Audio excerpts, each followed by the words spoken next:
I think rotating और revolving around middle order उनकी तो बारी नहीं आने दी रिजवान और बाबर ने, लेकिन क्या ज़बरदस्त चेज किया है पाकिस्तान ने। 203 बगैर किसी नुकसान के पाकिस्तान ने ये ओपनिंग पार्टनरशिप ही नहीं बल्कि किसी भी विकेट की पार्टनरशिप का हाईएस्ट रिकॉर्ड कर दिया पोस्ट, और ये भी किसी भी की टीम का है अराउंड द वर्ल्ड, तो इससे ज़्यादा किसी ने नहीं बनाया है। पाकिस्तान ने अपना ही previous best any wicket partnership 197 का ब्रेक किया जो साउथ अफ्रीका के अगेंस्ट था, तो शाबाश है इन दोनों को। ना सिर्फ ये बल्कि दूसरी बार पाकिस्तान ने 10 विकेट से टी20 इंटरनेशनल्स में कोई मैच जीता है। पहले इन्होंने इंडिया को हराया था 152 करके और आज 203 बना डाले। राशिद लतीफ़ मेरे साथ हैं, वहाब रियाज मेरे साथ हैं। क्रिकेट एक अजीब गेम है, पता नहीं होता है, एक दिन टीम किसी तरह खेलती है, लगता है फंस रही है, और दूसरे दिन एक रिजवान का पेन है ब्लैक वाला, ये रेड वाला है बाबर का पेन है। हाँ, क्या करें, स्टिकर दोनों पे एक ही है क्योंकि खेलते दोनों ही एक ही ही कंपनी से। ये तो सब प्रूव हो गया आज, दोनों पे टीम है माशाल्लाह से। सब प्लेयर तो हैं, लेकिन जो क्रिटिसिज्म हो रहा था, सही हो रहा था गलत हो रहा था, उसमें नहीं जा रहा, लेकिन आज दोनों ने साबित कर दिया कि ये पिलर हैं पाकिस्तान क्रिकेट के फिलहाल आज के दिन के लिए। बहुत आउटस्टैंडिंग कमबैक बाबर का। हम हारते आए और ये परफॉर्म नहीं कर रहे थे एशिया कप से पिछले मैच तक 28 तक, जो पहला ओडीआई वो T20 हुआ है, तो वहाँ पे बाबर लेके नहीं चल रहे थे। आज बाबर चले तो पूरा पाकिस्तान चला। तो यही क्लास है एक बड़े प्लेयर की, जब वो कमबैक करता है तो बहुत ही शानदार तरीके से करता है कि पूरी टीम क्या पूरे कंट्री को लिफ्ट किया और देखने वालों को एक होता है एंजॉय करना, एंजॉय भी किया और इंटरटेन। कराची का क्राउड आपको पता ही अंदर कितना शोर होता है। साथ में रिजवान बहुत ही अच्छी बैटिंग की। अब दोनों के ऊपर ही बात होगी पूरे शो के अंदर। तो शुरू में संभाला लिया चेजिंग में रिजवान ने, और उसके बाद कंट्रोल पूरा का पूरा कप्तान के ऊपर रहा और leading from the front end तक बिल्कुल। और वो जो एक वर्ड बार बार मेंशन हो रहा था, इंटेंशन तो हर प्लेयर की होती है कि मैच जीते, कंट्री को जितवाए, लेकिन वो जो बैटिंग के इंटेंट की बात हो रही थी, किस तरह से पाकिस्तान इसको जीत में तब्दील करे। स्टार्ट तो अच्छे ले रहा था, वो आज पूरा कर दिया इन्होंने। एक जगह आपकी शायद कहीं ना कहीं वरी रही होगी हाफ वे थ्रू मैच में कि वही 10 ओवर हो गए हैं, वही कोई आउट नहीं है, वही 80 हो गए हैं, लेकिन इसको फिर आगे कोई संभाल सकेगा कि नहीं। लेकिन बहुत ही शानदार चेज रहा। I mean by all means 10 wicket से जीतना एक छोटी बात नहीं। बिल्कुल भी नहीं। मेरा ख्याल है कि ऑब्वियसली क्वेश्चंस थे जब पहली इनिंग्स में 200 किया इंग्लैंड ने, तो मेरे भी जेहन में कहीं ना कहीं ये था कि अगर बाबर और रिजवान जल्दी आउट हो गए तो फिर बहुत मुश्किल हो जाएगी। लेकिन जिस तरीके से इन दोनों ने खेला है, जैसे जैसे ये लोग खेलते रहे वैसे वैसे बिलीव होता रहा कि ये मैच हम लोग जीत सकते हैं। हमने हमेशा यही बात की है कि बाबर और रिजवान की ये क्वालिटी है कि वो शुरू से लेकर टीम को एंड तक चलते हैं। आज जो अच्छी चीज़ थी, उन्होंने मैच फिनिश किया। अभी भी कहीं ना कहीं अगर इन दोनों में से एक बंदा जल्दी आउट हो जाता या 5-6 ओवरों में 5-6 ओवर भी रह जाते तो शायद रिजल्ट ये ना आता। लेकिन ये इन दोनों की क्लास है कि ये दोनों जिस तरीके से खेले, स्पेशली बाबर माशाल्लाह, अल्फाज नहीं है जिस तरीके से खेला है। प्रेशर में था, 4-5 मैचों में स्कोर नहीं किया हुआ था, सारे लोग उससे एक्सपेक्ट कर रहे थे, और ऐसे मैच में जिधर 200 चेस करना है उसका आना और एकदम कंट्रोल ले लेना और ये 100 कर लेना, I think that is unbelievable and hats off to both of them. I think जिस तरह राशिद भाई ने कहा कि ये दोनों वाकई पाकिस्तान टीम के पिलर हैं और इन पर Pakistan number 3 and 4 also 20 over का पैड पहन के बैठे हैं। एक चीज और देखिएगा, जैसे नजर ये आ रहा है कि बाबर ने जितवाया, बिल्कुल जितवाया, लेकिन रिजवान ने फाउंडेशन जो दी, अगर उन्होंने जो कि 26 रन के 32 रन किए 16 बॉल पे पावर प्ले में, और उसमें 200 का स्ट्राइक रेट है। वहीं पे बाबर को देखते हैं, इनका 130 का स्ट्राइक रेट था, 26 रन की 20 बॉल पे।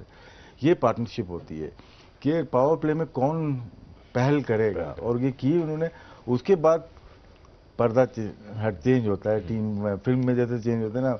7 to 16 ओवर 64 रन किए बाबर ने, 35 बॉल ली, 183 का स्ट्राइक रेट। रिजवान 40 रन किए 25 बॉल पे, 160 का रेट। ये भी पीछे नहीं है, लेकिन रिजवान बाबर बहुत आगे चले गए। लास्ट ओवर जो हुए उसमें बाबर फिर 11 बॉल पे 20 रन किए, उन्होंने 182 का स्ट्राइक रेट, और रिजवान 160 का स्ट्राइक रेट। जैसे हमेशा से हम देखते आए हैं, पहले भी हमने बातें की हैं कि बाबर का जो स्टार्ट होता है ना, वो नॉर्मल होता है, 114 का उनका स्ट्राइक रेट है, लेकिन उसके बाद जो गेम है ना वो अपने हाथ में ले लेते हैं जब अगर विकेट पे होते हैं। एग्जैक्टली वही किया जो इनका स्ट्राइक रेट बोलता है, 143 से 145 का इनका होता है 7 to 15 ओवर्स। और आज जो डाटा कहता है या उनकी बैटिंग कहती है, तो जबरदस्त दोनों की पार्टनरशिप। पाकिस्तान आज एग्जैक्टली उसी मरले में था जहां 10 ओवर में 80 कुछ थे और विकेट नहीं गिरा था। आपने देखा होगा जब ब्रेक हुआ बीच में, सकलैन मुश्ताक आए थे बात करने के लिए दोनों से, और वही अब मैं तो गेस नहीं कर सकता, नहीं लग रहा था सकलैन गुस्से में लग रहे थे कि 10 ओवर हो गए हैं और विकेट कोई नहीं गिरा है, तो 110 अभी और चाहिए। तो आई थिंक वो चैट जो भी रही होगी उसने एक्सेलरेटर पे पैर रखवा दिया। प्रेशर तो इन दोनों पे भी था, बैटर्स के ऊपर। कुछ भी है, जितने बड़े प्लेयर्स हों, एवरी मैच में प्रेशर होता है स्टार्ट करते हुए। जितने बड़े प्लेयर से पूछेंगे कि हर मैच वो आपको सीरियसली खेलते हैं, और ये दोनों के ऊपर एशिया कप से फाइनल हार जाना, फिर पहला मैच हार जाना, तो प्रेशर था। तो कोचिंग स्टाफ पे सकलैन मुश्ताक हो, मोहम्मद यूसुफ, बात तो इनके ऊपर भी थी ना कि यार किस तरह से टीम खिला रहे हैं। हमने भी की, ऐसा नहीं हमने नहीं की, जहाँ से हर कोई लगा रहा तो हम भी लगाते हुए गए।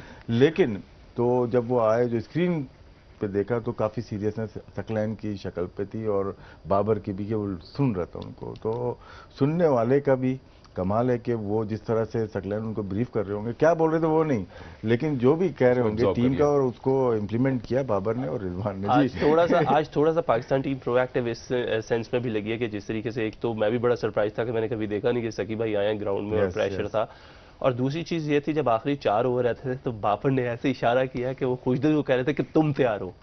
सो यू नो, कॉन्फिडेंस आना बाबर में उसकी बैटिंग के साथ, दैट आल्सो शोज कि उसका माइंड भी उस वक्त चल रहा है कि यार हाँ ठीक है कि अगर अब कोई आउट होता है तो हम इफ्तिखार वगैरह के बजाय खुशदिल को लेकर आए, क्योंकि वो हमारा एक मेन हिटर है टीम में, तो हम उसको तैयार करवाएं। सो थोड़ी सी प्रोएक्टिव जो ये नजर आए, प्रोएक्टिव नजर आए हैं, उसकी वजह से भी फर्क पड़ता है। चलिए ब्रेक पे चलते हैं थोड़ी देर के लिए। ब्रेक पे चलें, ब्रेक लेते हैं, और आपको फिर मैं खूबसूरत सा वो मैच समरी दिखाऊंगा। पाकिस्तान की T20 हिस्ट्री में दूसरी बार ऐसा हुआ है कि 10 विकेट से पाकिस्तान चेस करके जीता हो, तो आपको वो भी दिखाएंगे। उसके अलावा हमने बहुत सी चीज़ें टच करनी है। इंग्लैंड की कुछ बैटिंग की बहुत ज़्यादा हाई स्किल्ड परफॉर्मेंसेस थी एंड में इनिंग्स के, और फिर पाकिस्तान का फोर्स बाबर और रिजवान के अराउंड रिवॉल्व कर ही रहा है। जाइएगा नहीं, गेम ऑन है। इंग्लिश प्लेयर का जो स्टाइल रहा है, 2-3 ओवर तो ऐसे लेके 15 से प्लस रन किए उन्होंने। 11 ओवर थे जो 10 प्लस रन किए हैं। वही चीज़ पाकिस्तान ने भी अपनाई, लेकिन जिस तरह से इन्होंने किया, बाबर आजम ने जिस तरह से इंटरव्यू में कहा था अपने प्री मैच में टॉस के बाद कि 160 तक होगा तो अचीवेबल है। उनको भी नहीं था कि आज पिच इतना बेहतर खेले। और जब आखिरी 5 ओवर्स में इतने रन बन गए, 199 हो गए, तो मोमेंटम भी इंग्लैंड के साथ था। जब वो हाफ वे थ्रू इनिंग्स में गए होंगे ड्रेसिंग रूम में, तो उसके बाद पाकिस्तान का आना और फाइट देना। चले 199 पड़े तो इसका मतलब बॉलर्स में भी किसी की पिटाई हुई होगी। मैं और वहाब रियाज को लेके आता हूँ, इसमें हम बॉलिंग कार्ड भी देखते चलते हैं पाकिस्तान का कि क्या सूरत हाल रही।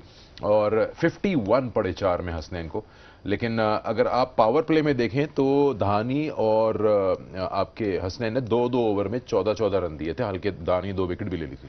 नहीं बिल्कुल, जिस तरह आज स्टार्ट की, हमने बात की थी आज मैच से पहले कि लास्ट मैच में पाकिस्तान के बॉलर्स ने जितनी भी बॉलिंग की है नए बॉल के साथ, वो ऑफ स्टंप से बाहर किया है, विकेट टू विकेट बॉलिंग नहीं की। अगर आज के मैच में हम देखें तो जितना मोस्टली बॉलिंग थी वो विकेट टू विकेट थी। जो 14-14 रन दिए उसमें भी से 2-3 बाउंड्रीज ऐसी हैं जो टॉप एज होके चौके हुए हैं। सो यू नो, आज पाकिस्तान ने बेहतर स्टार्ट किया है और अच्छा उनको कंट्रोल था, लेकिन उसके बाद हमने जो है वो बाद में जो है वो रन्स गिव अवे कर दिए। एक इनिंग्स जो बेन डकेट की थी वो बहुत इंपॉर्टेंट थी, उसने जिस तरीके से खेला, बॉल इवन नहीं आ रहा था। और अच्छी चीज़ इंग्लैंड की टीम के बारे में ये थी कि जब स्पिनर्स कर रहे थे बॉलिंग तो सिर्फ बेन डकेट जो थे वो चांसेस ले रहे थे, क्योंकि वो स्वीप अच्छी खेलते हैं, रिवर्स स्वीप अच्छी खेलते हैं। हमने देखा उन्होंने लूप वाली भी ये खेली है, स्वीप पैडल स्वीप्स भी खेली है। और उस वक्त सॉल्ट उनके साथ खड़े थे, लेकिन फिल सॉल्ट ने सिर्फ ये किया कि वो सिंगल लेके उनको देते रहे। एज सुन एज जैसे ही फास्ट बॉलर आया तो जो अटैक था वो फिल सॉल्ट ने लेना शुरू कर दिया। आपको दिखा भी देता हूं साथ साथ बेन डकेट की जो नॉक था अगेंस्ट स्पिनर, स्पेशली जिस तरह से वो इम्प्रोवाइज किया है इन्होंने, और ये सारे इन्होंने जो डिफरेंट शॉट्स खेले। देखिए यहाँ नहीं करें इंशाल्लाह। यहाँ पे 2 विकेट गिरे हुए थे, और उमूमन हम जो देखते हैं अपनी क्रिकेट हम रुक जाते हैं, लेकिन उन्होंने विकेट के दोनों तरफ स्वीप एंड रिवर्स स्वीप पे रखा है। ये अमेजिंग चीज़ नज़र आई है, जिसकी वजह से इनको वापस शायद टीम में लेके आए। जी वाह, बिल्कुल देखें, और सेकेंडली देखें कि उसका कंट्रोल कितना है। आप ये देखें कि हमने लास्ट मैच में भी ये बात की थी कि जी जो उनका नया प्लेयर आया Ben Duckett after a long time, वो वापस आया इस टीम में। लास्ट मैच में भी वो रिवर्स स्वीप मारते हुए आउट हुआ, लेकिन आज उसने 1% भी ये नहीं सोचा कि मैं दोबारा आउट हो जाऊंगा। वो आया, उसका माइंडसेट वही था। आज उसने कनेक्ट किया, आज उसने दोबारा से रिवर्स स्वीप्स भी खेले हैं, स्वीप्स भी खेले हैं। सो ये बताता है कि वो लोग मेंटली कितने स्ट्रांग है, वो अपनी गेम को कितना ज़्यादा बैक करते हैं कि जिसकी वजह से वो टीम के अंदर है। और उसने वाकई एक मैसिव डिफरेंस क्रिएट किया कि उसने आते साथ अटैक किया, जिसमें हमारे बॉलर्स जो हैं वो थोड़े से बैकफुट पे आए हैं। और बॉलिंग में एक और चीज़ जो हमने आज देखी है, अब T20 क्रिकेट है, उसमें हम लोग हमेशा ये बात करते हैं कि आपके जो लास्ट 2 बॉल हैं ओवर के, वो बहुत important, specially the last ball of the over. आज पाकिस्तान की इनिंग्स में, बॉलिंग इनिंग्स में, हम लोगों ने 9 ओवर ऐसे थे जिनकी लास्ट या सेकंड लास्ट बॉल पे बाउंड्रीज गई हैं। सो दैट इज कि जिधर आपने अच्छा ओवर शुरू किया, वहां पे आप अगर उसको क्लोज अच्छा कर ले, तो ये जो 9 ओवर है, इनमें से अगर हमने 4-5 बॉलें भी जो हैं वो सेफ कर ली होती 4-5 ओवर्स की, तो आप समझ लें कि 15 से 20 रन का डिफरेंस यहाँ पे भी आ जाता। और जो बात आपने कही कि किस तरह से रोल रिवर्सल्स किए, सॉल्ट खामोश हो गए और डकेट मारते रहे, और एक टाइम पे ऐसी पोजीशन आ गई, आई थिंक टॉस पे जब बाबर ने कहा था कि 150-60 पे रोकने की कोशिश करेंगे, यही कोई मोइन अली के भी माइंड में होगा कि इतने यहाँ बनेंगे। लेकिन जब 15 ओवर्स पे 133 थे इंग्लैंड के, तो आई थिंक मोइन अली को आइडिया हो गया था कि यहाँ ज्यादा रन्स हैं। मोइन अली का नॉक दिखाते हैं जिसने एकदम गेम चेंज कर दिया। आई थिंक पाकिस्तानी बॉलर्स और फील्डर्स थोड़े टेकन अबैक हो गए थे बाय सरप्राइज कि ये इतनी ज्यादा हिट्स लगना शुरू हो गई हैं। तो मोइन अली का नॉक दिखाते हैं और हम साथ साथ आपको इन्वॉल्व करेंगे कि इसमें क्या खासियत दिखी आपको, उन्होंने क्या ऐसा रोल देख लिया अपना कि 133 के बाद उनको लगा कि ये तो 180 तक। देखिए 15 ओवर में इन्होंने बनाए हैं 19 रन बनाए हैं, 16वें ओवर में बनाए 18 रन, तो यहीं पे 37 रन अगर बन जाते हैं 2 ओवर में। 17वें ओवर में 9 रन है, 18वें ओवर में 12, 19वें ओवर में 8 और 20वें ओवर में 19। तो लास्ट में आपको अंदाज़ा हो रहा है कि किस तरह से इसमें जो बॉलिंग की है, मोहम्मद नवाज ने की है, उस्मान कादिर ने की है, हारिस ने की है और हसनैन ने बॉलिंग की है। लेकिन अगर फ्लो बहुत ही अच्छा था, अगर आप बैलेंस देखते हैं ना, जिस तरह बहुत दूर दूर छक्के गए, ये नहीं है कि बाउंड्री के ऊपर गिरे। ये जो छक्का मारा है इन्होंने, बहुत पावरफुल हिट मारी। और ये की प्लेयर है इंग्लैंड के हर जगह, सब कॉन्टिनेंट में स्पेशली।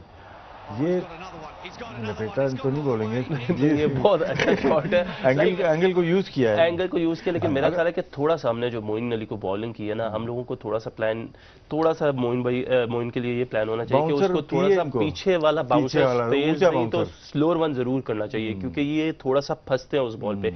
या फिर बिल्कुल ऑफ साइड ऑफ स्टंप हमने देखा है कि इवन वेस्ट इंडीज के साथ अगेंस्ट सीरीज थी, तो केरन पोलार्ड ने भी जो है ऑफ स्टंप के बाहर उनको बॉलिंग किया, तो उन्होंने हमेशा स्ट्रगल किया। हमने बेसिकली उनके एरिया में उनको बॉलिंग किया, with in the stumps bowling की है।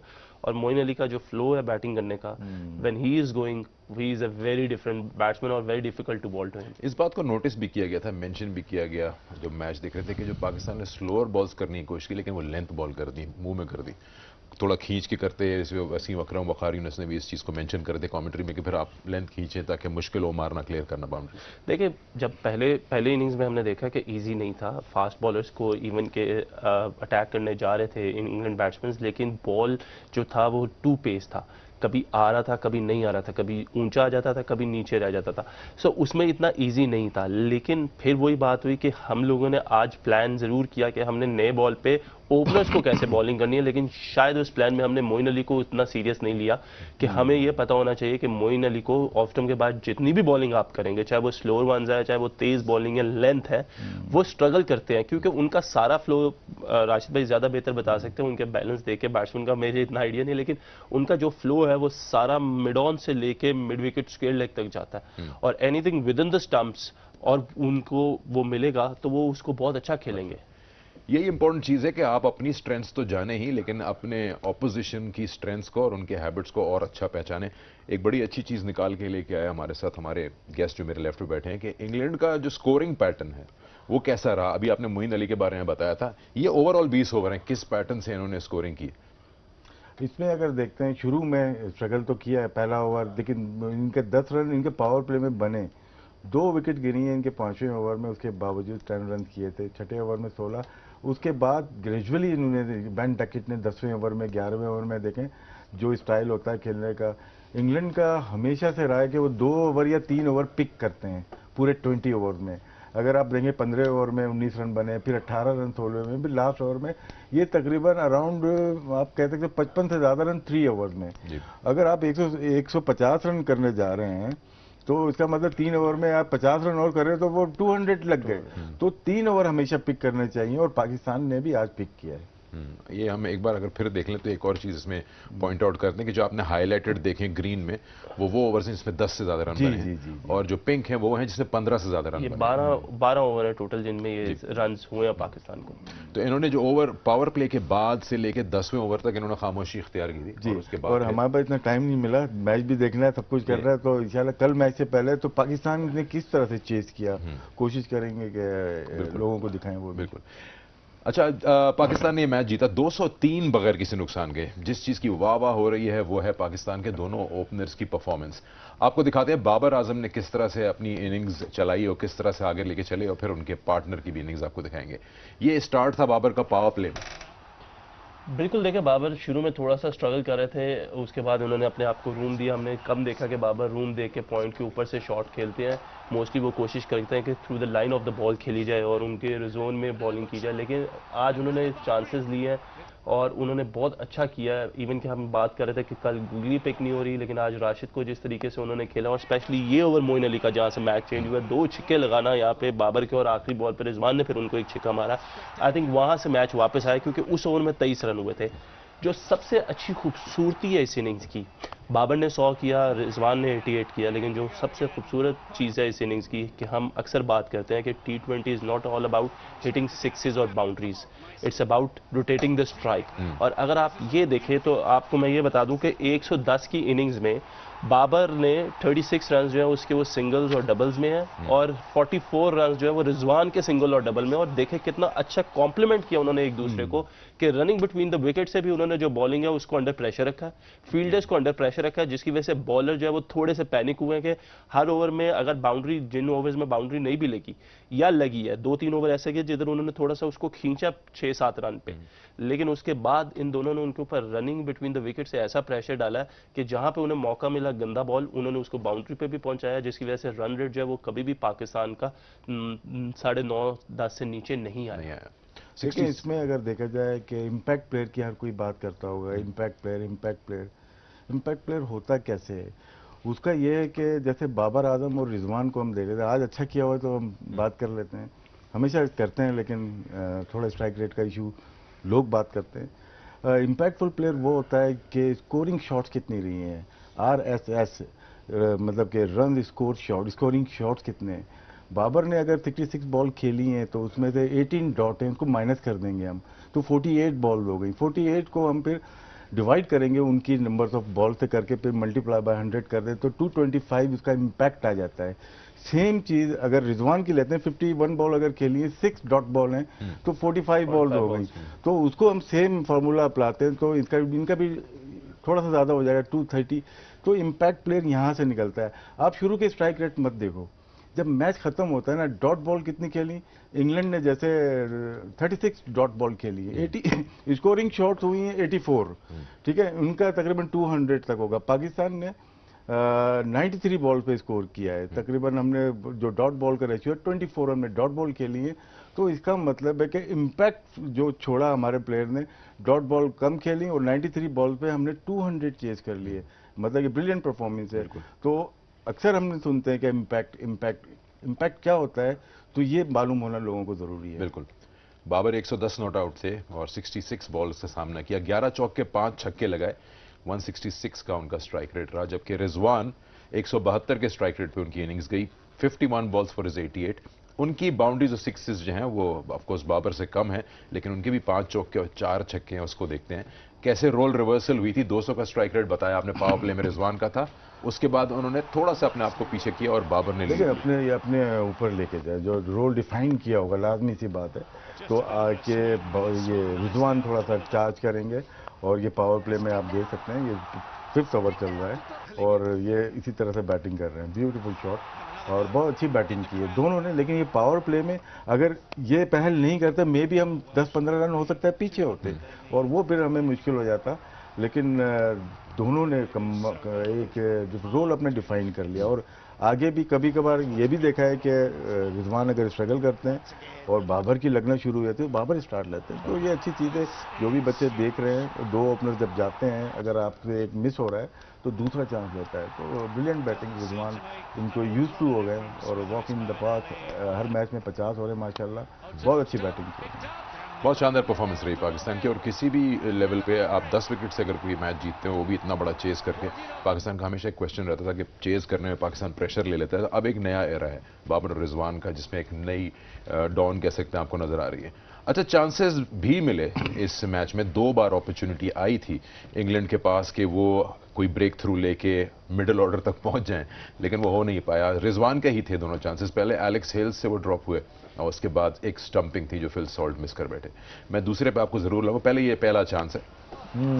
दूर बॉल थी और थोड़ी सी ब्रेक हुई है और ऊपर एंगल ऊपर की तरफ चला गया। नहीं राशिद भाई, वो बताया जो कल आप कह रहे थे इसके बारे में।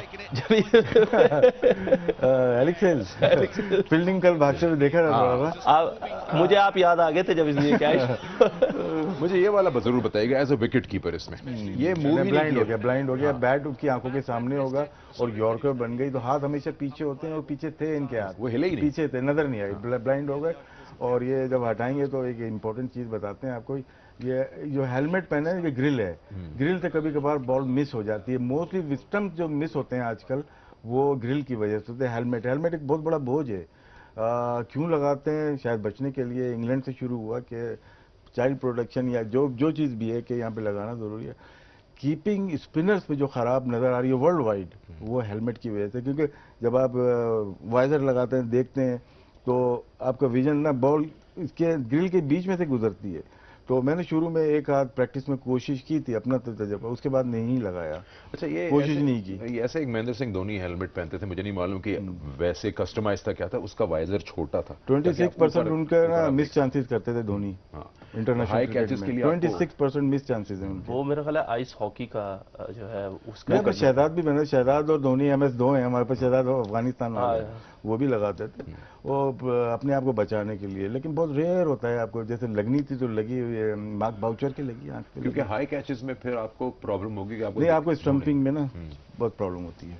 चलिए, तो ये रही सूरत हाल। हम एक ब्रेक लेंगे। जब ब्रेक के बाद वापस आएंगे तो हम कुछ बातें करेंगे इंडिविजुअल्स पे। पाकिस्तान के कुछ फास्ट बॉलर्स जिनकी पावर प्ले की बॉलिंग कैसी रही, जिसमें हसनैन हैं, धानी हैं, उन्होंने 2 विकेट्स भी हासिल की। और उसके अलावा वहाब ने इस चीज़ को पॉइंट आउट किया कि हम ये देखेंगे कि पाकिस्तान ने पावर प्ले में कितनी बॉलें विद इन द स्टंप्स की। कुछ डायसेक्शन इन डिटेल। वापस आते हैं, गेम ऑन है।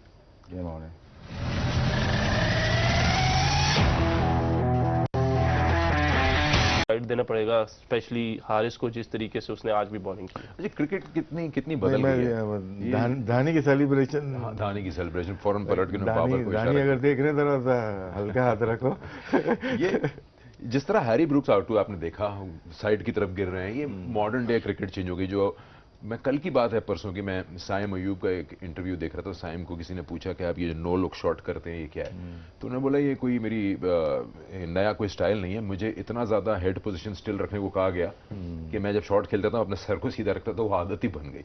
लेकिन अब क्रिकेट ऐसी हो गई है जैसे AB डिविलियर्स थे, क्विक ऑन स्पीड, इधर से उधर मूव कर रहे हैं, बैलेंस आउट है लेकिन मार रहे हैं ऐसे ऐसे शॉट्स। आई गेस कोचिंग करना बड़ा मुश्किल हो जाएगा T20 के लिए। कि नहीं, जो कोचिंग कर रहा है उसके लिए वाकई में बहुत मुश्किल है। लेकिन बैट्समैन अपने खुद से आइडिया ले रहा है। आप पावर हिटिंग सिखा सकते हैं, लेकिन ये जो है ना, ये गेम अवेयरनेस अपनी है। जैसे फास्ट बॉलर अपने लेके आता है कि मैं कब स्लो बॉल करूंगा, कब स्लो बाउंसर करूंगा, कब क्विक बाउंसर करना है, कब यॉर्कर, कब over the wicket, round the wicket. तो यही टैक्टिक्स हैं जो क्रिकेट में आपको चेंज करनी होती हैं।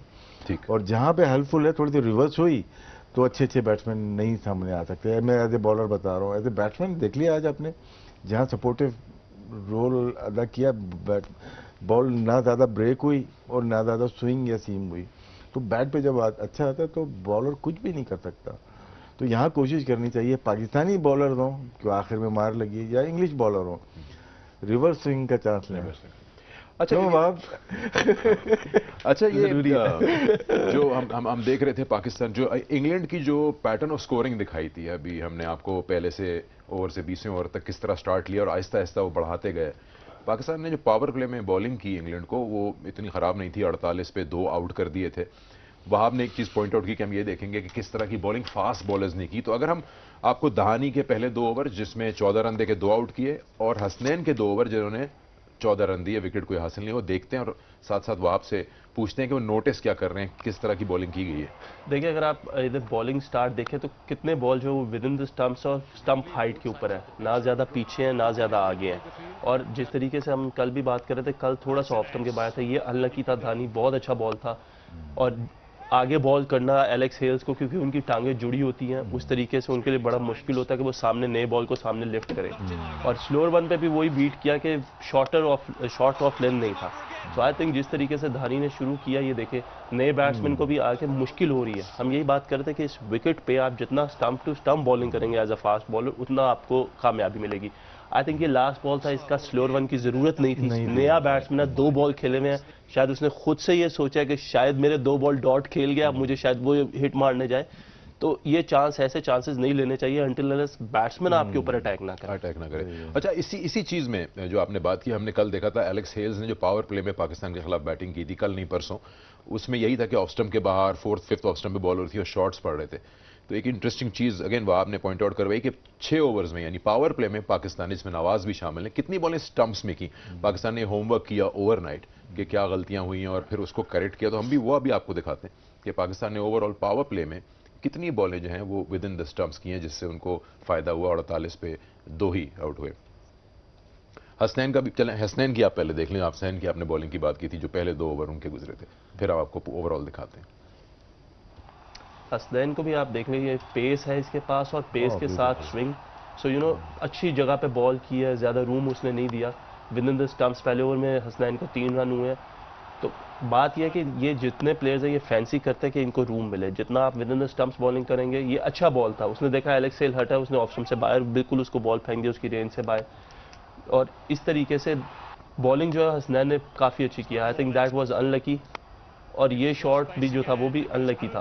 अब अगर ऐसे किसी बॉलर को लग जाए शॉट तो फिर वो अंडर प्रेशर आता है। ये बॉल पे मेरा ख्याल है थोड़ा सा उसने चांस लिया कि मैं उसे यॉर्कर करूं, लेकिन एक्शन है पुराने बॉल से। अगर हसनैन राउंड द स्टंप्स आए, डेंजरस नहीं हो सकते बैट्समैन के लिए। देखिए short of length ball, 2 fielder पीछे हो, करना चाहिए। लेकिन देखें ट्राई नहीं किया। स्ट्रेंथ जो है ना इंग्लैंड के बैट्समैन की, वो यही है कि वो ढूंढ रहे हैं short ball short ball short ball. आज जो सक्सेस मिली है पाकिस्तानी बॉलर्स को नए बॉल पे, उसकी वजह ये है कि उन्होंने बॉल ज्यादा शॉर्ट नहीं किया। शॉर्ट बॉल पे अच्छे हैं, शॉर्ट ऑफ लेंथ पे अच्छे हैं यहाँ पे, लेकिन बाउंसर थोड़ा सा ऊंचा, जैसे मोइन अली की आपने बात की, थोड़ा सा हाई बाउंसर हो तो चांस लेते हैं। बिल्कुल करना चाहिए, सरप्राइजिंगली आपको बिल्कुल करना चाहिए कि हाँ हम आपको आगे आगे आगे और एक सरप्राइज बाउंसर करें। तो उसमें बैट्समैन ऑब्वियसली ये सोच रहा होता है कि यार मुझे आगे बॉल करें, मुझे पीछे नहीं करेंगे, और एकदम surprise.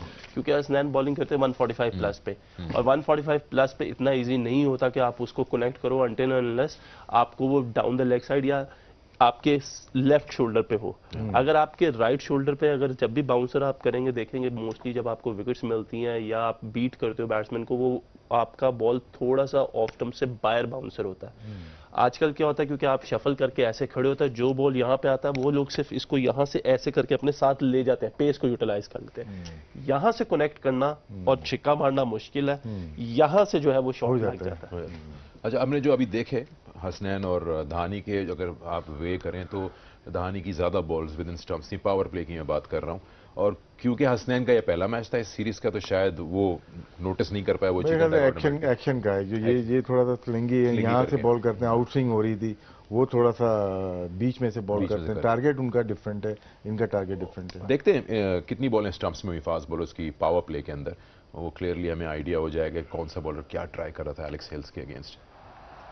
Haris again as usual देखें बड़ी अच्छी जगह पे, हसनैन है सॉरी, अच्छी जगह पे बॉल करते रहे।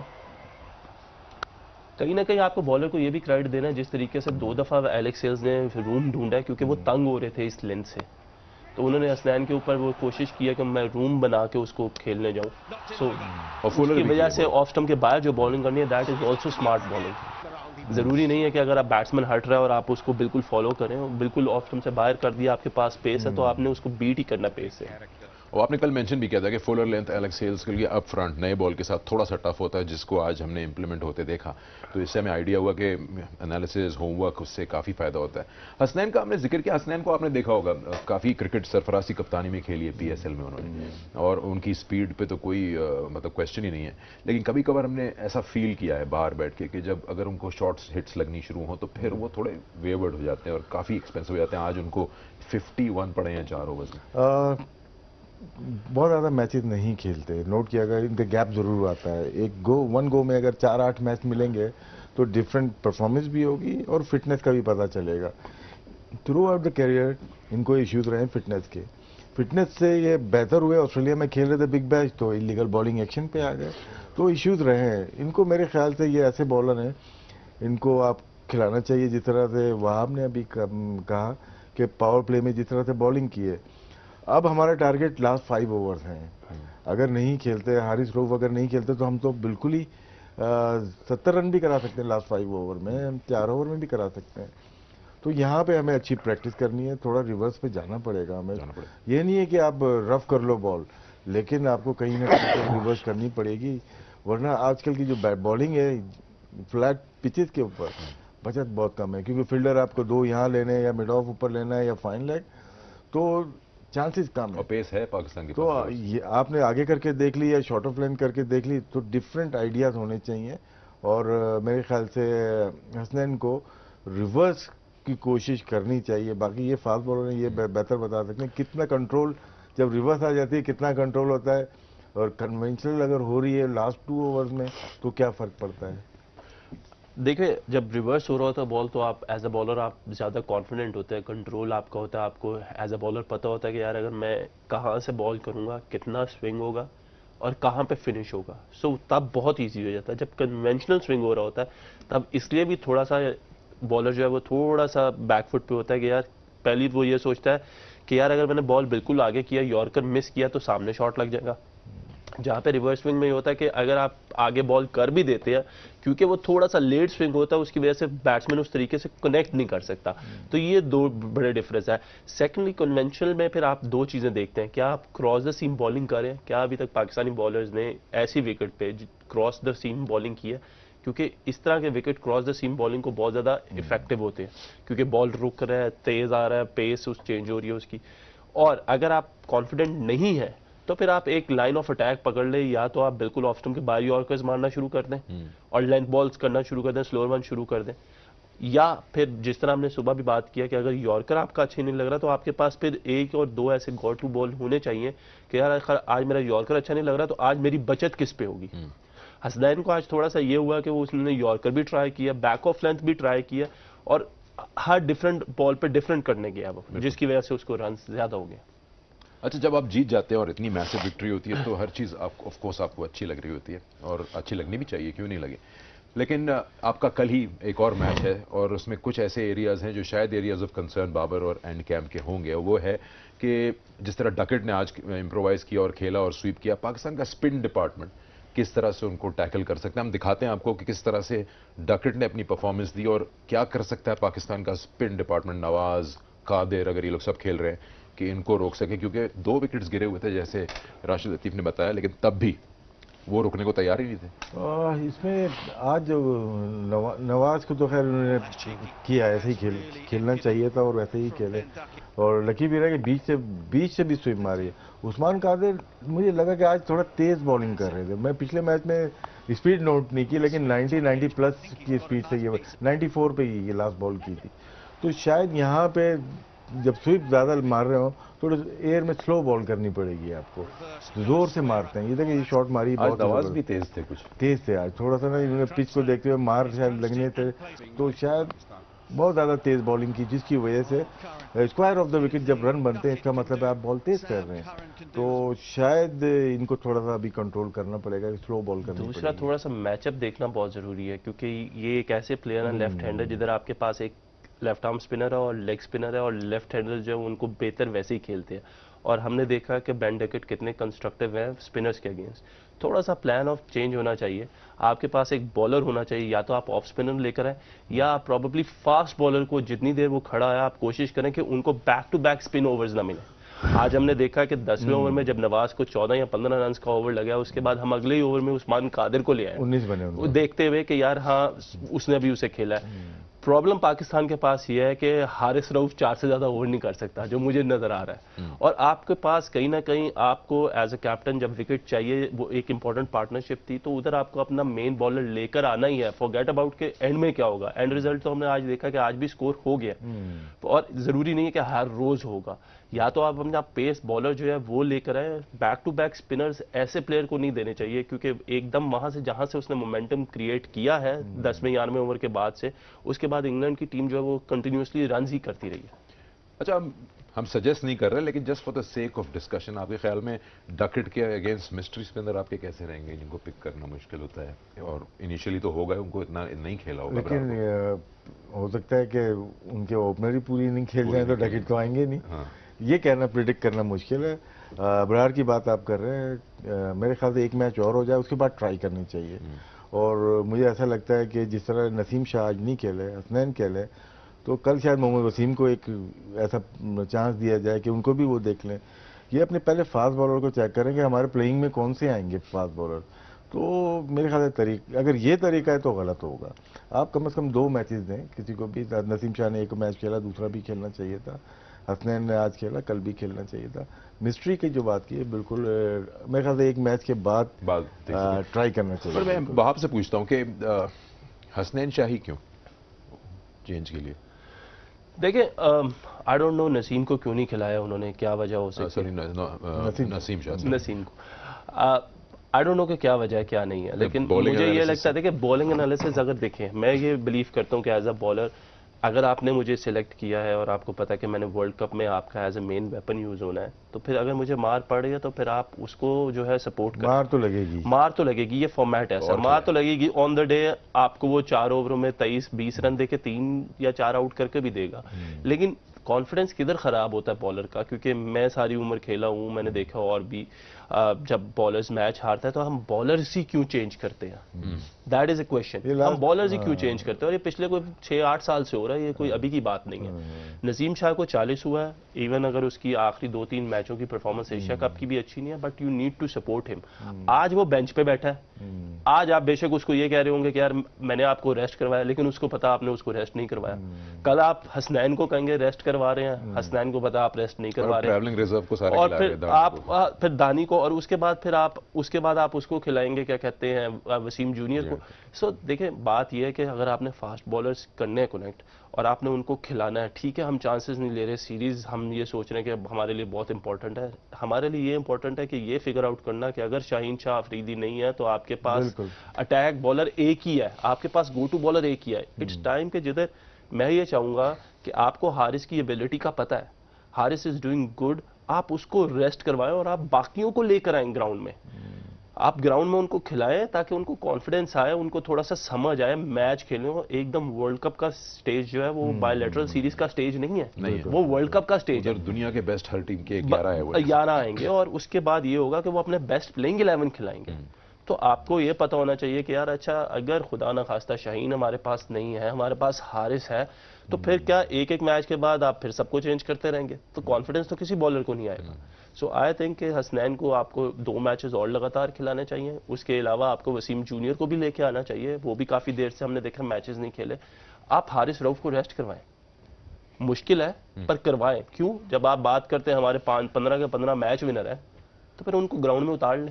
आप वेट करेंगे एज कैप्टन के पहले मैं लीड ले लूं सीरीज में, फिर मैं ये एक्सपेरिमेंट करूं? नहीं, जहाँ तक हारिस की बात है ना, हारिस को ज़रूरत है मेरा ज़्यादा नहीं, एक आध मैच, उसके बाद बैक टू बैक मैचेस तो नहीं है, अब 1 दिन का गैप है।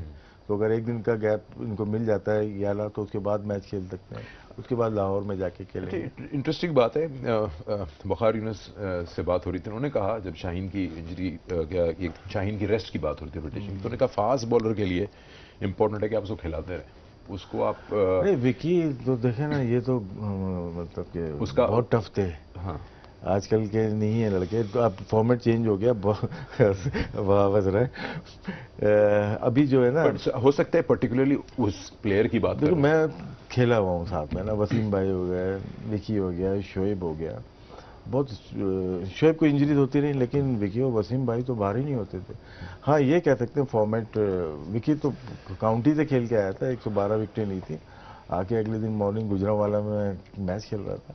बहुत टफ थे, उनसे कंपेयर विकी को खुद नहीं करना चाहिए दूसरों के साथ। नहीं तो आप कितना रेस्ट देंगे किसी फास्ट बॉलर को, क्या आप बोलेंगे कि उसके लिए फ्रेश हो गया? देखिए बात यह है कि रेस्ट करवाने की बात नहीं है, रोटेशन, बात यह है कि रोटेशन इसलिए देखनी है आपने। हारिस को आप कभी भी बाहर ना बैठाएं, लेकिन आपको ये देखना है क्या हारिस के अलावा हमारे पास ये कौन अल्फाज, सा ये लफ्ज ही गलत है। रेस्ट ना हो, प्लेयर फ्रेश रहे, बस प्लेयर फ्रेश रहे, आप उसको फ्रेश रखें। मतलब he is good, he is quick, her match में वो आता है, अपनी जान मार रहा है, सब कुछ कर रहा है, लेकिन इट्स अबाउट के हारिस, इफ हारिस आपके पास एक गो टू बॉलर है, आपके पास दूसरा गो टू बॉलर कौन सा है? हमने कल भी बात की थी कि क्या आप क्या कहते हैं, आपको पता होना चाहिए कि आपके डेप्थ बॉलर्स कौन से हैं। अब हारिस को हम पीछे होल्ड ऑन कर देते हैं, अगर हमें विकेट चाहिए तब भी हम उसको एक ओवर लेट कर देते हैं। आप T20 में एक ओवर मैच लेट कर देंगे तो अब मैच आपके हाथ से निकल जाएगा, फिर हारिस का आखिरी 4 ओवर में या 3 ओवर में 2 ओवर करने का फायदा नहीं है।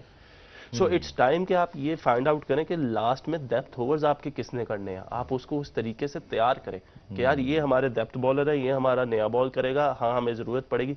लास्ट मैच में, लास्ट सीरीज में हम हारिस से नया बॉल करवा रहे हैं, इस सीरीज में हम हारिस को चेंज पे लेके आ रहे हैं। वर्ल्ड कप में जाएंगे तो आप क्या करेंगे? नहीं तो मेरा क्वेश्चन यही है, एज अ फास्ट बॉलर मैं आपको पूछ रहा हूँ। हो सकता है मैं सवाल को थोड़ा सा चेंज करके बोल देता हूँ कि आप रेस्ट नहीं कहते, अगर आप रोटेशन पॉलिसी पे किसी को बॉलर को बिठा रहे हैं तो वो एक डिफरेंट चीज़ है, लेकिन फटीग और वर्कलोड के हिसाब से अगर आप बिठा रहे हैं तो फास्ट बॉलर को कितना गैप चाहिए एक मैच से दूसरे मैच की रिकवरी में, या वो एक सीरीज के साथ मैच खेल सकता है? देखिए मैं टोटली एग्री कर रहा हूँ कि एज अ फास्ट बॉलर आपको रेस्ट नहीं करना चाहिए।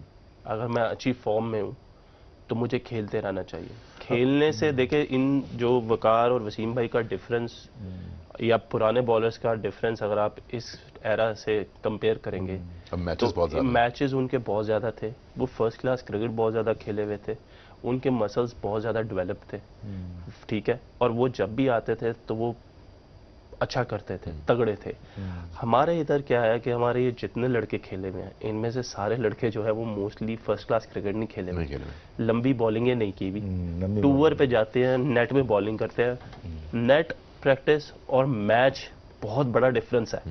आप मोहम्मद हसनैन को ले लें, हसनैन ने मोस्टली फर्स्ट क्लास क्रिकेट नहीं खेली हुई, मोहम्मद वसीम जूनियर ने नहीं खेली हुई, शाहीन ने भी इतनी नहीं खेली। शाहीन डेवलप हो गया क्योंकि वो रेगुलर पाकिस्तान के लिए खेलता है, हार्डली बाहर बैठा है। उसके बाद आप नसीम शाह को ले लें, ठीक है जी, और चौथा आप धानी को ले लें।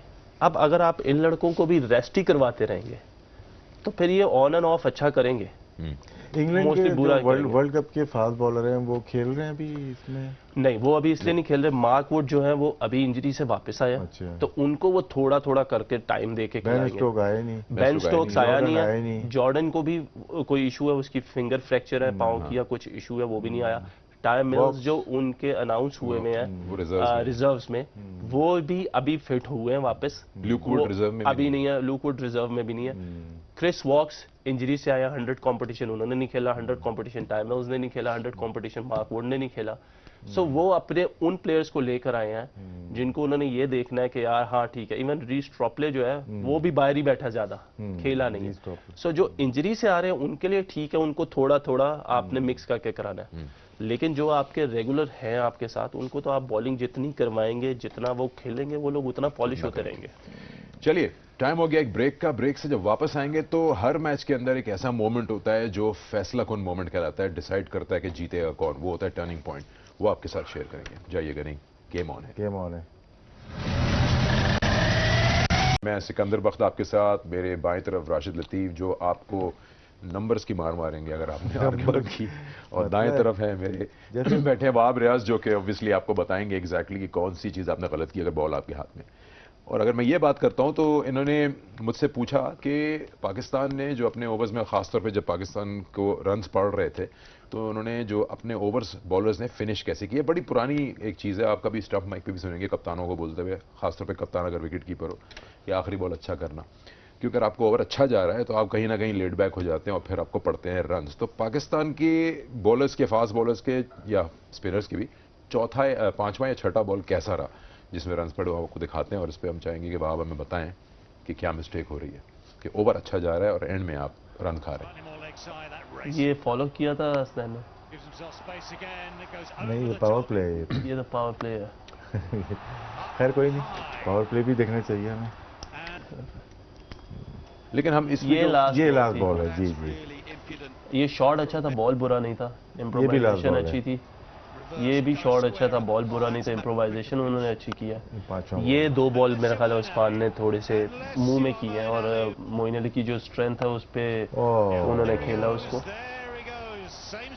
चलिए, आपने ये बात की है तो इसमें ऑब्वियसली जहां पे बात हो रही थी कि ये जो आखिरी बॉल्स पे या सेकंड लास्ट लास्ट बॉल, अगर हम ये देखें ना, देखें एक मकसद है, I don't know, slower one करना जरूर था, लेकिन फिर अगेन यही बात कि ये स्लोअर वन उसकी रेंज के अंदर था मोइन अली की। इवन कि अगर हमने हसनैन को देखा कि उन्होंने भी जो लास्ट बॉल किया वो शॉर्ट बॉल नहीं था, या वो प्रॉपर शॉर्ट बॉल नहीं था, या वो प्रॉपर लेंथ बॉल नहीं था। सो कहीं ना कहीं हम लोगों ने थोड़ी सी मिस्टेक किया। सिर्फ कहने का मकसद है ये, या बताने का मकसद ये है कि हम लोगों ने आखिरी 9 ओवर्स ऐसे हैं जिनकी लास्ट बॉल पे बाउंड्रीज लगी, और टोटल 12 बॉल ऐसे हैं जिनकी सेकंड लास्ट बॉल भी अगर हम मिला लें उन ओवर्स में, तो 12 बाउंड्रीज पाकिस्तान को आखिरी लगी हैं लास्ट बॉल में, लास्ट और सेकंड लास्ट बॉल में। तो अगर हम इसको थोड़ा सा कट डाउन कर ले as a bowling unit, I know कि कोई जानबूझ के नहीं करता, बट दिस इज जस्ट, फिर बात करें कि अगर ये 12 बाउंड्रीज को हम कट डाउन करके 5 या 6 बाउंड्रीज देते, तो तब भी स्कोर पे हम लोगों को कम से कम 20 से 25 रन का फर्क पड़ जाए। बॉलर्स में अक्सर ऐसा होता है, खासतौर पर यंगस्टर्स में देखा कि अगर आपने 4 बॉल अच्छे कर दिए हैं तो आप फिर बाकी 2 बॉल भी वो नहीं करोगे, आप कुछ नया ट्राई करोगे, वहां रन पड़ जाते हैं। देखिए माइंडसेट ऐसा है, अब हम एज अ बॉलर आपको ये बिलीव होना चाहिए कि अगर 4 बॉलरों पे अगर बैट्समैन ने चांस नहीं लिया तो आप चांस नहीं लें। क्यों? क्योंकि 4 बॉलों के बाद अगर आपको ये पता है कि बैट्समैन चांस लेगा, तो उसमें ये भी चांस है कि आप उसको आउट कर सकते हैं, क्योंकि उसने he will take a chance. ये सोच के कि यार 4 बॉल मेरे अच्छे हो गए, अब मैं इसको स्लोअर वन कर दूं, या मैं ऑफ स्टंप से बाहर कर दूं, या मैं बाउंसर कर दूं, उस पर जब आप खुद चांस लेते हैं तो फिर बैट्समैन जो है वो थोड़ा, उसको थोड़ी सी हल्लाशेरी मिल जाती है, वो थोड़ा सा स्ट्रांग हो जाता है बाद में। फिर 2 छक्के जो लगे उस्मान को, बड़े जोरदार मारे। क्या उस्मान राउंड द विकेट नहीं आ सकते? ट्राई नहीं की उन्होंने, दोनों मैचेस में शायद ट्राई नहीं की लेफ्ट हैंडर को। बॉल यहाँ से तो अच्छी लगी, यहाँ से इजी हो रहा है शायद लेफ्ट हैंडर, जो कि उसका रेंज ही यही है। तो अगर गुगली जो की यहाँ से, तो बगैर देखे भी अगर वो ट्राई करेंगे तो शायद, अगर तो ब्रेक होगी तो अंदर जाएगी स्वीप, अगर कनेक्ट हुई है और वो फ्लैट छक्का उन्होंने मारा। तो यहाँ से भी ट्राई करना चाहिए। जो भी सकलैन तो खैर बहुत ही माहिर हैं, और स्पिन में दोनों तरफ से यूज़ करना आना चाहिए। तो एक आध मैच में शायद जब लेफ्ट हैंडर आए तो यहाँ से जो गुगली होगी शायद वो डिसीव कर सकें।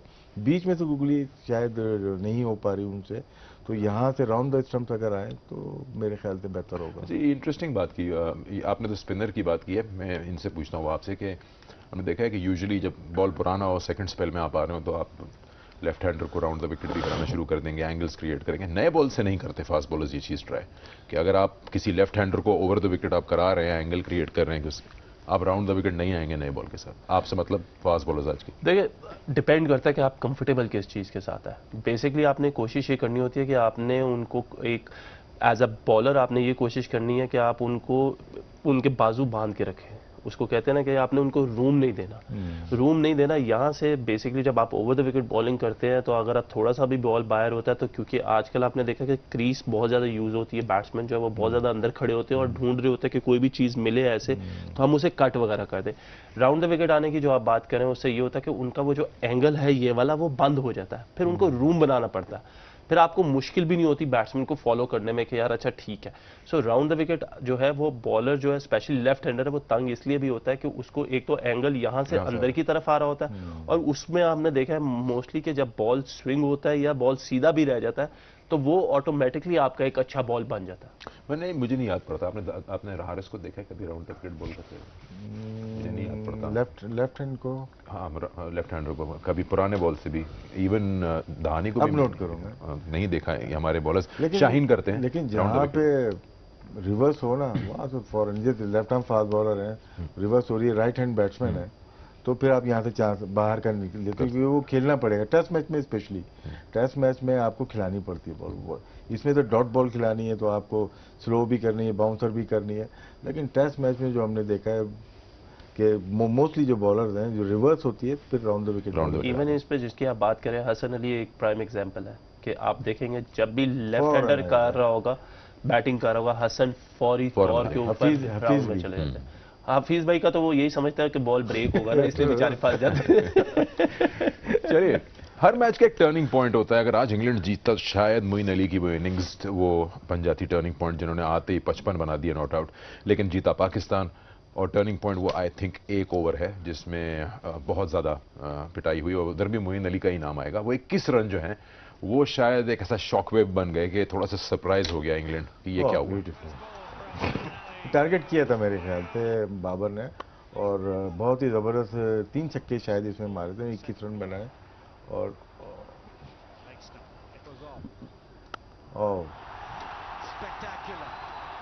देखिए आज मोइन का भी बॉल जो है वो ज़्यादा टर्न नहीं हुआ, जिसकी वजह से जो है ना उनको भी थोड़ी सी प्रॉब्लम हुई। ऑफ स्टंप के बाहर भी उन्होंने चांस लिया, और ये वाला जो शॉट है फिनिश करना है इस ओवर को बाउंड्री से, आई थिंक ये एक ऐसा पॉजिटिव साइन है कि आपने 2 छक्के मार दिए तो आप अक्सर ये सोचते हो यार अच्छा ठीक है हमने 15 रन कर लिए 5 बॉलों पे, अब हमें ज़रूरत नहीं है। लेकिन लास्ट बॉल पे वो जो छक्का रिजवान ने मारा है उसकी वजह से उनकी टीम और ज़्यादा अंडर प्रेशर आई। ये भी असल में 10 ओवर या 11 ओवर तक ये लेके गए, जहाँ पे छक्का या चौका मारते थे नेक्स्ट बॉल अगर नोट करेंगे हमने 1 रन लिया है, बाबर हो या रिजवान हो। लेकिन इस ओवर में जब छक्का मारा तो उसके बाद भी इनको मिले 2 छक्के और मिले, और सही बात है ये टर्निंग पॉइंट था। और पाकिस्तान साथ साथ था इंग्लैंड के, 102 थे इंग्लैंड के स्टेज पे, लेकिन इस ओवर ने पाकिस्तान को 125 से पहुंचा दिया। तो वो जो गैप एक स्टेज पे 12वां ओवर था शायद ना, या उससे ये 13वां ओवर था। हाँ, उस वक्त हमें 12 का रिक्वायर्ड रन रेट था, लेकिन उसके बाद जो रन बने उसके बाद दोबारा 11 साढ़े 11 का और नीचे आता है उससे बाद, और 19वें ओवर में जब खत्म हुआ है तो 3 का रिक्वायर्ड रन रेट था। चलिए, हमने काफी बातें की। क्या सवाल फिर वही है, क्या ये दोनों पे हम डिपेंड करेंगे? वही बात है, हम मिडिल ऑर्डर जो है जिस पे सारा डिस्कशन हुआ था, तो वही मैंने शुरू में कहा कि उनको वहीं बिठा दिया अपने साइड में, क्योंकि उनकी बारी ही नहीं आई। लेकिन ऑब्वियसली बारी आएगी, सबकी बारी आएगी। ऐसा तो नहीं हो सकता कि रोज 10 विकेट से आप जीतें। इसी सवाल को मैं ले चलता हूँ, आपको दिखाते हैं। पाकिस्तान ने एक तब्दीली की थी आज, और हम जानते हैं कि किसको बिठाया गया, और हसनैन आए थे। तो अब पाकिस्तान छेड़ेगा किसी को या नहीं छेड़ेगा, या इसी कॉम्बिनेशन से जाएगा? क्योंकि आपकी बैटिंग आई नहीं किसी की, तो आप किस बेस पे किसी को हटा देंगे? देखिए 18 में से 12 प्लेयर यूज हुए, एक नसीम नहीं खेले और हसनैन आए, और शायद कॉन्फिडेंस कप्तान को अब ज़्यादा मिला है क्योंकि रन नहीं हो रहे, प्रेशर है, लेकिन कप्तान ने रन किए, बड़ी सेंचुरी की है, अब फैसला भी डिफरेंट हो, तो शायद कोई सरप्राइज करें। ये बॉलर ही चेंज होगा नहीं? नहीं, आपको लगता है हम देखना चाहते हैं हैदर अली को और शान मसूद, 2 नए प्लेयर आए, नए प्लेयर मतलब कि दोनों को खेलना देखते जा रहे। तो पता नहीं, अब ये कहना हमारे लिए ये नहीं है कि हम बोलें कि रेस्ट कर लें, लेकिन दोनों में से एक का तो बनता है। अच्छा, अगर आप रोटेशन के नाम पे ही चलते हैं तो अगर फिर किस बॉलर को आप देखेंगे कि अब उसको थोड़ा सा रेस्ट कराएं और दूसरे को लेके आए? देखिए रोटेशन के नहीं, मैं फिर बात करता हूँ कि आप रोटेशन फॉर वर्ल्ड कप में आपने ये देखना है कि आपके जो बॉलर्स जिनको आपने सेलेक्ट किया उनको आपको मौका देना है, क्योंकि वो रिसेंटली उनमें वसीम भी इंजर्ड रहे हैं, और उसमें जो है अब क्या कहते हैं नसीम शाह आए हैं, उसके अलावा आपके पास हसनैन है, आप उनको लेकर आए हैं, और शाहनवाज धानी खेल रहे हैं क्योंकि अभी शाहीन नहीं है। सो एक बॉलर आपके पास ऐसा है जिसको आप कहेंगे कि यार हाँ ये मेरा गो टू बॉलर है। उसके अलावा हमारे पास जो चीज़ है, जो हमारी प्रोडक्ट्स है, हमने उनको भी तैयार करना है। सही। और उनको तैयार करने के लिए उनको इस सीरीज़ में मौका देना बहुत ज़रूरी है। वो इसलिए देना ज़रूरी है क्योंकि वंस आप वर्ल्ड कप के लिए जाएंगे तो फिर उधर आपको अपनी फुल स्ट्रेंथ टीम के अगेंस्ट, आपके अगेंस्ट फुल स्ट्रेंथ टीम खेलेगी, न्यूजीलैंड की भी, बांग्लादेश की भी। ऐसा ना हो कि हम उस टाइम पे जाके इस चीज़ के वरी में हो कि खुदा ना खास्ता कोई एक और बॉलर जो है वो थोड़ा सा इनमें से उसका थोड़ा सा वो कुछ इंजरी वगैरह या ऐसा हो जाए तो हम करेंगे क्या। सो बेसिकली आपने इनको पूरे लोगों को मौका देना, लड़कों को मौका देना, और इनको आपने पूरा एक्सप्रेस करने का देना अपने आप को कि वो अपने आप को एक्सप्रेस करें। मार पड़ती है कोई बात नहीं, but this is how they will learn. उन्हें पता चलेगा कि वो क्या गलतियाँ कर रहे हैं, क्या बेहतर करेंगे। सो आई थिंक कि मुझे ये लगता है कि कहीं ना कहीं हमें वसीम को भी ट्राई करना चाहिए, उसको भी मैचेस देने चाहिए। धानी खेल रहा है उसको, उसके अलावा आपको जो है हसनैन और नसीम शाह को, इन तीनों के लिए मैचेस खेलना बहुत ज़रूरी है। मेरे ख्याल से जो वर्ल्ड कप की टीम अनाउंस हुई है सिलेक्शन कमेटी की, अपनी मर्जी हमारी अपनी है। शाहनवाज धानी मेरे ख्याल से इस स्क्वाड में बॉलिंग में शायद 15 का हिस्सा होना चाहिए। 15 के होना चाहिए। ये मेरी ऑब्जर्वेशन है या मेरी सोच है, बाकी बैटिंग में शायद तो आ जाए बाद हाँ, में। बैटिंग का तो हम कुछ कह नहीं सकते क्योंकि बैटिंग आज टेस्ट ही नहीं हुई नीचे। लेकिन अगर किसी ने कहा मोहम्मद हारिस को खिलाएंगे कि नहीं, तो अगर मैंने वो ये सीट खाली होगी। अब बाबर और रिजवान को अगर आप छेड़ने की बात करेंगे हाँ। तो डिफरेंट स्कूल ऑफ थॉट्स है। हम बात कर रहे हैं not on basis of performances, on basis of if you want to try every corner of those 15 members जो वर्ल्ड कप से पहले हैं। बहरहाल मजा आया आज बाबर और रिजवान की पार्टनरशिप देख के, उनकी बैटिंग देख के और पाकिस्तान का इंटेंट देख के। 203 बगैर किसी नुकसान के ये रोज नहीं होता और एक बहुत बड़ी अचीवमेंट है। सेकंड टाइम पाकिस्तान ने T20 इंटरनेशनल में 10 विकेट से कोई मैच जीता है और साथ साथ एक स्टैंप अपनी अथॉरिटी की कि किसी भी विकेट की सबसे हाईएस्ट पार्टनरशिप दुनिया में किसी भी टीम की बना के दिखा दिया। और दूसरी बार आखिरी बात करता है कि इंटरनेशनल जो गेम हो ना, उसमें गैप जरूरी होना चाहिए। बैक टू बैक मैचेस, अभी फर्ज करिए अभी रात में पहुंचे हैं ये, सुबह दोबारा बैटिंग, शाम को दोबारा बैटिंग अगर दोनों की आ जाती है, फर्क तो जरूर पड़ता है। लेकिन ये है कि फिर दोबारा इसलिए उनको डोमेस्टिक से ट्रेन कर रहे हैं। मैं नॉर्दर्न लेकिन ये कि गैप जरूर है। नॉर्दर्न की टीम ने लगातार 5 मैच खेल रहे थे, अगर फाइनल में जाते तो मैंने कहा वहीं से उनको ग्रिल करके लेके आ रहे। चलिए, उम्मीद करते हैं कि हमारा जितनी भी कोशिश थी और ये प्रोग्राम था आपने एंजॉय किया होगा। And once again we are trying to get the best out of the 15। और वही हम बात कर रहे हैं कि पाकिस्तान ने आज 2 से ही काम चला लिया, बॉलिंग भी अच्छी रही। कल मैच है और गैप कम है, टर्न अराउंड टाइम कम है, हमारे लिए भी उनके लिए भी। एक बार फिर आपकी खिदमत में आएंगे शाम 5 बजे। जब तक अपना ख्याल रखिए। Thank you to my guest. Game on है।